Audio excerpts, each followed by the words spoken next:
오늘은 제가 요 며칠간 읽었던 언어의 온도라는 책에 대해서 함께 리뷰하고 또 다른 분들은 어떤 생각을 가지고 계신지 같이 이야기 나눠보는 시간을 가졌으면 좋겠습니다. 보통 책을 며칠 정도 읽으세요? 한 권의 책을? 저 같은 경우에는 뭐 주말 껴서 읽으면 주말 있을 동안에 읽을 때도 있고 보통은 평일 기준으로 했을 때 7일 정도 걸리는 것 같아요. 그런데 이 언어의 온도라는 책은 사실 2주 넘게 걸렸어요. 좀 바쁘다는 핑계도 있기는 했는데 사실 빨리 읽고 싶지 않더라고요.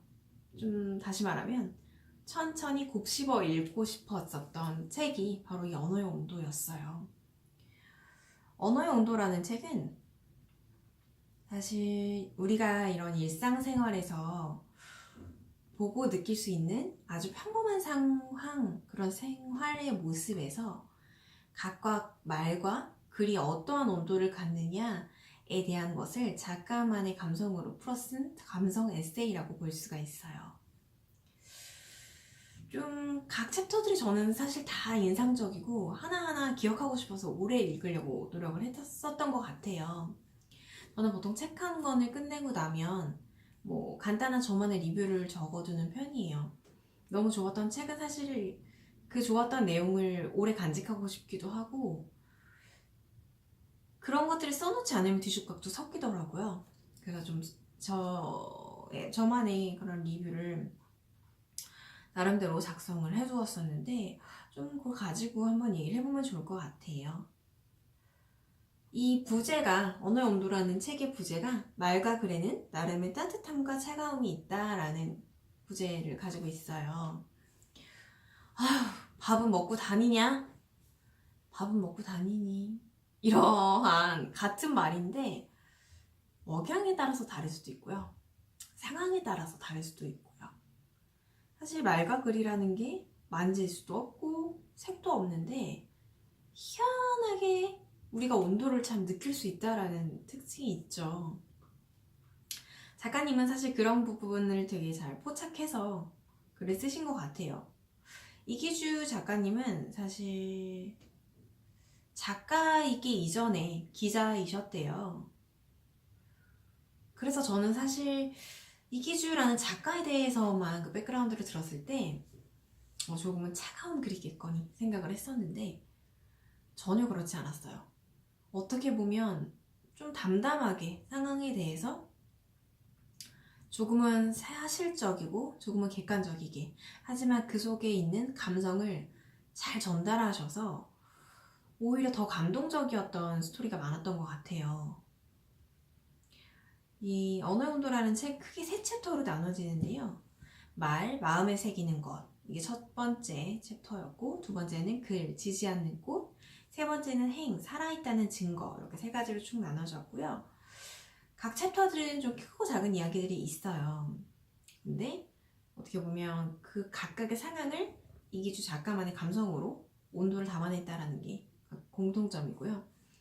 그 중에 제가 좀 소개하고픈 몇 가지 이야기들은 이미 그 앞 이야기들에서 좀 많이 읽어드리기는 했는데 크게 세 가지 정도로 뽑아서 다시 한번 이야기를 해볼까 해서 정리를 해보았습니다. 첫 번째로는 더 아픈 사람이라는 글이 있었어요. 이게 작가님이 이제 그 홍대 입구역에 홍대 입구역에서 이제 지하철에 타셨을 때 생겼던 일화예요. 앞에 할머니와 손자가 앉아 계신 거예요. 둘이 도란도란 이야기를 나누길래 귀 기울여 들어보니 이런 이야기를 하고 있었대요. 손자가 아마 좀 아팠나 봐요. 병원 갔다 오는 길이었던 것 같은데 할머니가 손자 이마에 이제 열을 재보면서 아직은 열이 있네. 집에 가서 우리 밥 먹고 약을 먹자 이렇게 말씀을 하셨대요. 그러니까 손자가 네 알겠어요 할머니. 근데 할머니 내가 아픈 거 어떻게 알았어? 라고 했대요. 그래서 작가님이 이렇게 생각을 했대요. 할머니 다 알지. 할머니 저 어른이 되면 다 알아. 이렇게 말을 할 줄 알았는데 놀랍게도 할머니 대답은 좀 달랐어요. 그게 말이지. 아픈 사람을 알아보는 건 더 아픈 사람이란다. 사실 제가 책을 바로 단숨에 구매를 했는데요. 이 챕터를 읽었어요. 이걸 읽고 너무 공감이 돼서 그대로 이 책을 가져오게 됐던 것 같아요. 아픈 사람만큼 아픈 사람을 더 잘 이해할 수 있을까? 라는 생각이 들었어요. 너무나도 많은 얘기죠. 아무리 내가 친하고 사랑하는 사람이라고 하더라도 그 사람을 100% 이해할 수는 없어요. 내가 그 사람의 상황이 되어보지 않고서는요. 그래서 함부로 다른 사람의 상황에 대해서 말을 해서도 쉽게 위로를 할 수도 없는 법인 것 같아요. 저는 가끔 그런 생각을 해요. 저는 사실 너무너무 평범하거든요. 어떤 살아온 환경도 그렇고 현재의 모습도 그렇고 사실 매우 평범하고 그러다 보니 어려운 일들도 많고 겪어야 할 힘든 상황들도 많죠. 그러다 보니 제 주변 사람들이 그런 일들을 겪을 때 그래도 한 번은 더 이해할 수 있어서 다행이다 이런 생각이 들고는 해요. 사실 제가 너무 잘나고 너무 모든 게 다 잘 이루어졌다면 왜 이해를 해야 하지? 라고 생각을 했을 것 같고요. 그냥 하면 되지 뭐가 그렇게 어려워 라고 이해를 못했을 것 같기도 해요. 그래서 참 배부른 소리일 수 있지만 저는 제가 그래도 대부분은 사람들이 겪는 어려운 일들을 잘 겪고 있기 때문에 그 사람들을 좀 이해할 수 있는 마음이 있다고 생각을 하고 감사하게 됐어요. 두 번째 이야기는 경비 아저씨가 수첩을 쓰는 이유라는 글이었어요. 기자로 근무하실 때 작가님이 겪으셨던 일인데 건물에 경비 아저씨가 계셨대요. 그런데 어찌나 부지런하시던지 이렇게 한순간도 가만히 계시지 않고 자기 일을 찾아서 하시는 분이었나 봐요. 그런데 항상 가죽 수첩을 신주단지 못이듯이 들고 다녔는데 여기 항상 뭔가를 이렇게 적으시더래요. 그래서 너무 궁금해서 저거 언젠가 한번 꼭 봐야지 뭐라고 적으셨을까라고 생각을 하다가 어느 날 우연히 그걸 본 거예요. 뭐라고 적으셨는지. 그런데 이렇게 적혀 있었대요. 우리가 처음 만난 날 4월 23일, 마누라 생일 2월 17일. 당신을 만난 때 4월 23일, 당신이 태어난 날 2월 17일. 결혼기념일과 아내를 처음 만난 날이 그 수첩에 적혀 있었어요. 작가님은 왜 그걸 그렇게 적어 놓으시지? 라고 생각을 했대요. 그런데 알고 보니까 경비 아저씨께서 치매 판정을 받으셨던 거예요. 그래서 기억이 자꾸 도망치니까 내가 그래도 삶에서 잊지 말아야 할 것은 꼭 기억하고 싶다라고 생각을 해서 이렇게 적어두셨다고 해요.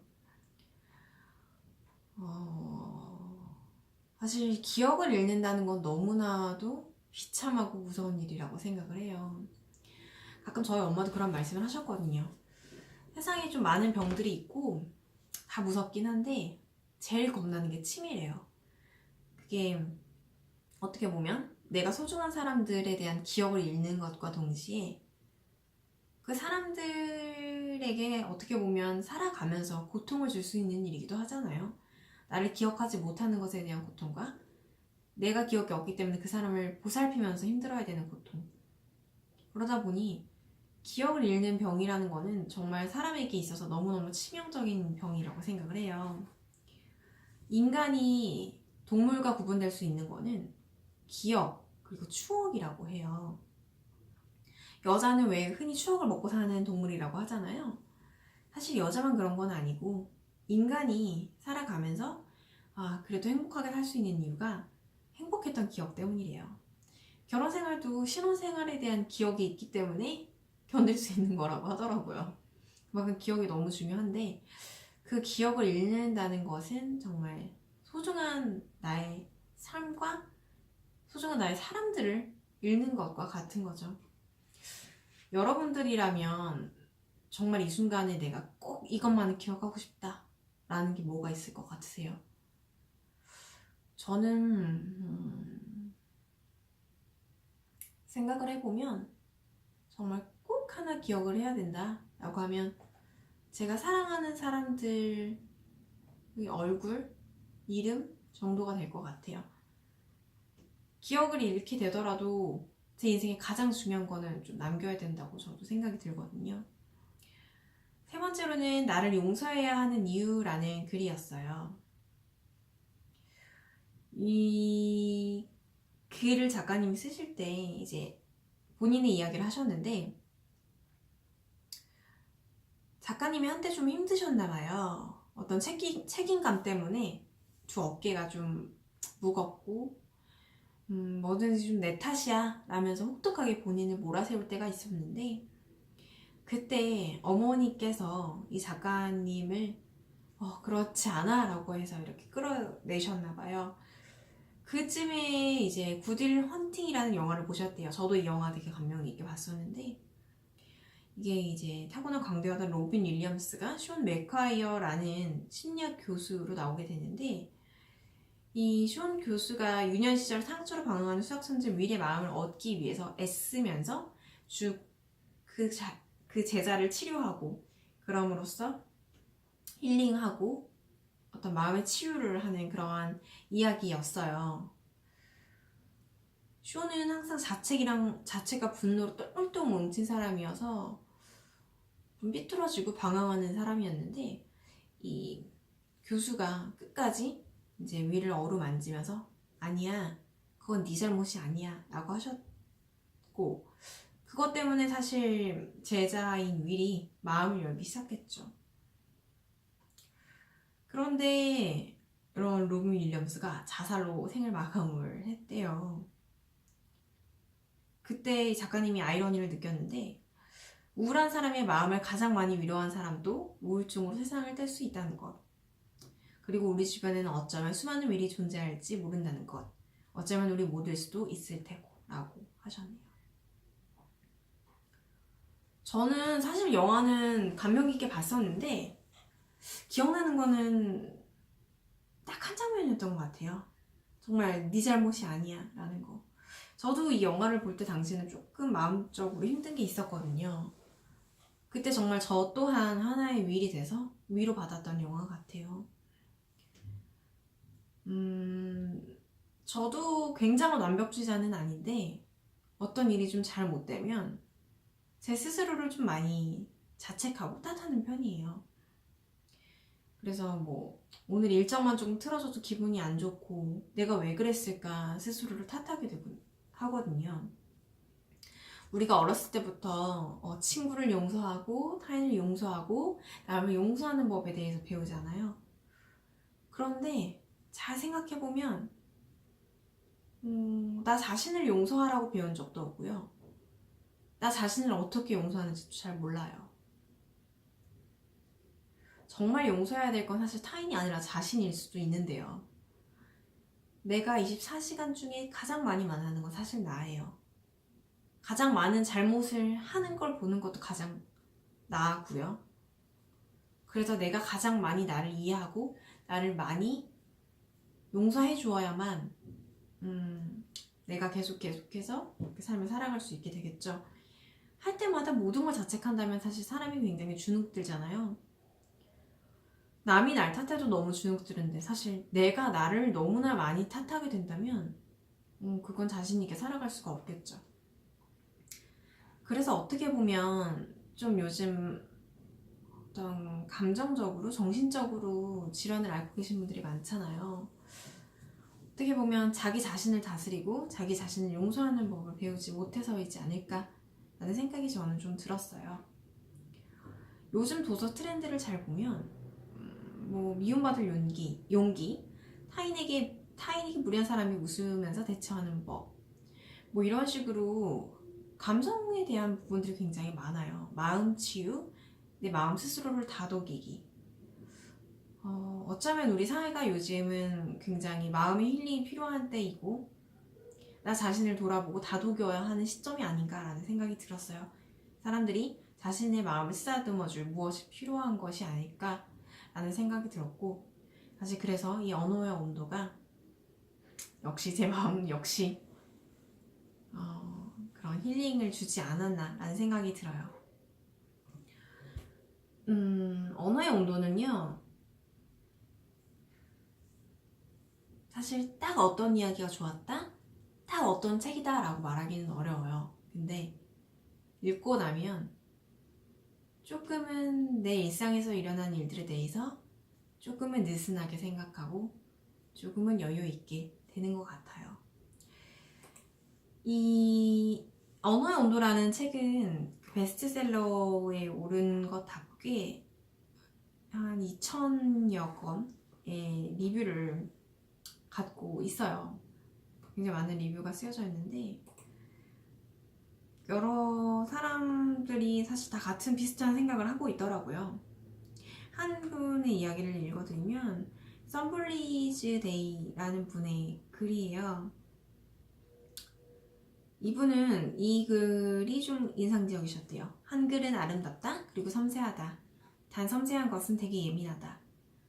그래, 어떤 사람은 한 발짝 뒤에서 상대를 염려한다. 사랑은 종종 뒤에서 걷는다. 이름을 부르는 일은 숭고하다. 숭고하지 않은 이름은 없다. 유명한 책만 읽는 병이 있어서 베스트셀러인 언어의 온도를 읽었다. 제목만 봐서 말조심해라는 내용일 줄 알았는데 작가의 경험을 바탕으로 깨달음이 위주였다. 일단 나한테 없는 감수성을 표현하기 신기했다. 저 역시 여긴 굉장히 공감을 하게 되네요. 그리고 가벼운 장면, 말, 행동들의 의미를 부여하는 느낌이었다. 그 중에서 제일 마음에 와닿는 글귀 몇 개만 간추려 적어보았다. 공감이 되기도 안 되기도 한 책이었다. 그리고 맨 아래에다가 이렇게 쓰셨어요. 이럴 때마다 내가 무지한가 싶음. 공감이 안 되기도 한다 라는 부분에서는 무지한가 싶으셨대요. 굉장히 동의를 해요. 어떻게 보면 각 상황에 대한 온도이기도 하지만 받아들이는 작가의 마음의 온도이기도 해요. 그래서 작가가 느끼는 부분, 깨달음, 그런 부분들이 우리에게까지 고스란히 좀 전달이 되죠. 이렇게 네티즌 리뷰가 굉장히 많이 쓰였던 글이었는데요. 또 한 분은 이 언어의 온도라는 거를 좀 광고를 통해서 많이 알고 또 베스트셀러라기에 이렇게 좀 보고 기대를 하셨대요. 그리고 나서 좀 구매를 하셨는데 굉장히 감성적인 부분에서 본인과 같은 생각을 하고 계신 부분들이 많아서 너무나 공감이 됐고 자신도 같은 상황에 대해서 그렇게 얼핏 느끼고 있었는데 작가님이 좀 정확하게 표현을 해준 것에 대해서 시원했다라는 표현도 있으시고요.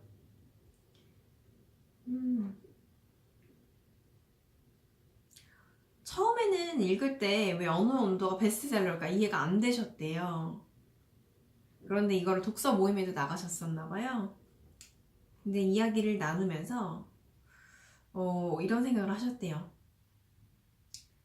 요즘 사람들은 굉장히 바쁘게 살아갑니다. 인터넷으로 검색하면 대부분의 정보는 얻을 수 있기에 독서하는 사람들이 계속 줄어들고 있습니다. 이 사회는 치열한 경쟁 속에 이기주의 속에 따뜻함도 잃어가는 듯 보입니다. 하지만 어디엔가는 가끔 뉴스를 보면 사람 사는 냄새가 나는 따뜻한 소식들이 전해집니다. 이 책도 그런 게 아닐까 생각했어요. 저 되게 여기 공감이 많이 됐어요. 이 책은 정말 뉴스 속 한 켠에 들어가 있는 사람 냄새 나는 소식에 해당이 돼요. 뉴스도 사실 일상적인 이야기들을 많이 다루잖아요. 우리 사회에서 일어나고 있는, 우리 주변에서 일어나고 있는 많은 이야기들을 다루는데 그중에 정말 마음 따뜻한 훈훈한 소식들이 전해질 때가 있잖아요. 작가님은 그 부분을 다 캐치해서 여기다 넣어두신 기분이에요. 그래서 읽는 내내 마음 따뜻해지고 잔잔하고 보고 나면 내 마음이 좀 위로받는 기분? 그런 기분이 들었던 책인 것 같습니다. 되게 네티즌 리뷰를 읽다 보면 또 사실 되게 이런 것들이 재밌거든요. 나만 이렇게 생각하는 줄 알았는데 남들도 그렇게 생각하는 거, 그리고 저보다 사실 더 많이 좋은 표현을 하시는 분들이 계시다 보니 그 리뷰를 읽으면서 배울 수 있는 부분들이 되게 많은 것 같아요. 그래서 오늘 이 언어의 온도라는 책에서는 이 요리로 철학하는 해피루나님의 표현이 정말 딱 맞다는 생각이 들어요. 각박한 사회 뉴스 속에 들어간 따뜻한 사람 냄새나는 뉴스, 소식 정보, 그게 언어의 온도가 아닐까 생각합니다. 다음 시간에는 다른 책으로 또 한번 같이 읽어보고 이야기 나눠보는 시간 가졌으면 합니다. 고맙습니다.